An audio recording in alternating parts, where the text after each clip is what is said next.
മഴക്കാലത്ത് നമ്മൾ ശ്രദ്ധിക്കേണ്ടത് നൈട്രൻ കൂടിയ വളങ്ങൾ ഉപയോഗിക്കാൻ പാടില്ല. വെച്ച് കഴിഞ്ഞാൽ നമുക്ക് അടിയിൽ തട്ടമറിച്ചിട്ടുണ്ടാകും. അതുപോലെ തന്നെ ഫോസ്ഫറസും പൊട്ടാഷും ഇത് മണ്ണിൽ കൂടുതലാകാനും പാടില്ല.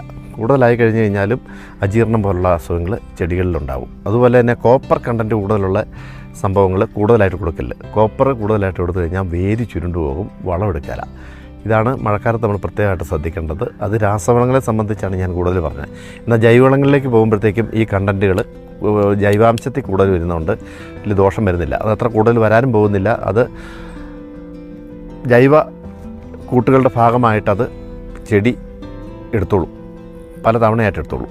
രാസവളങ്ങളിലാണ് പ്രത്യേക ശ്രദ്ധ കൊടുക്കേണ്ടത്. ഡയറക്റ്റ് രാസപദാർത്ഥങ്ങൾ ഇട്ട് കൊടുക്കുമ്പോഴാണ് ഇത്തരം കുറ്റങ്ങൾ ഉണ്ടാകാറുള്ളത്. ഇതാണ് വളപ്രയോഗത്തിൽ ശ്രദ്ധിക്കേണ്ട പ്രധാന കാര്യങ്ങൾ. ജൈവവളപ്രയോഗം ചെയ്യുമ്പോൾ അതിനകത്ത് സ്യൂഡോമോണസ്, ട്രൈക്കോഡർമ, വാമ, പെസിലോമൈസ് ഈ 4 സാധനങ്ങൾ ചേർത്ത് മിക്സ് ചെയ്ത് ശർക്കരയും ചേർത്ത് ഇട്ട് കഴിഞ്ഞ് കഴിഞ്ഞാൽ ആ പറമ്പിലുള്ള ദോഷങ്ങൾ, വേരിനെ സംബന്ധിക്കുന്ന രോഗങ്ങൾ, ഫിസേറിയം ഇങ്ങനെയുള്ള രോഗങ്ങളെല്ലാം മാറിക്കോളും. അതുപോലെ സ്യൂഡോമോണസ് എന്ന് പറഞ്ഞു കഴിഞ്ഞാൽ വൈറസ് ആക്ഷനുകളെല്ലാം ഡിസ്ചാർജ് ആകും. പെസിലോമൈസ്, നെമറ്റോഡ്, വേരുപുഴു ഇതെല്ലാം മാറിക്കിട്ടും. ട്രൈക്കോഡർമ പ്രധാന ഘടകമാണ്. ട്രൈക്കോഡർമ വേരിനെ ബാധിക്കുന്ന രോഗങ്ങളാണ് ട്രൈക്കോഡർമ ബാക്ടീരിയകളുടെ ഭക്ഷണം. ഇതാണ് പ്രധാനമായിട്ടും നമ്മൾ കണക്ക് കൂട്ടേണ്ടത്.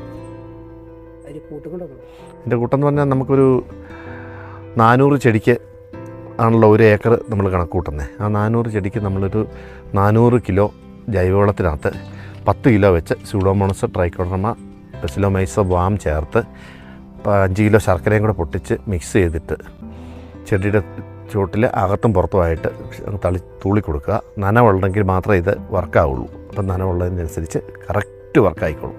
നല്ല റിസൾട്ടായിരിക്കും. ചെടിക്കൊരു രോഗം ഉണ്ടാകില്ല, നന്നായിട്ട് ചെമ്പടിക്കും, ശരം വലുതാവും, എല്ലാം നല്ലതായിരിക്കും.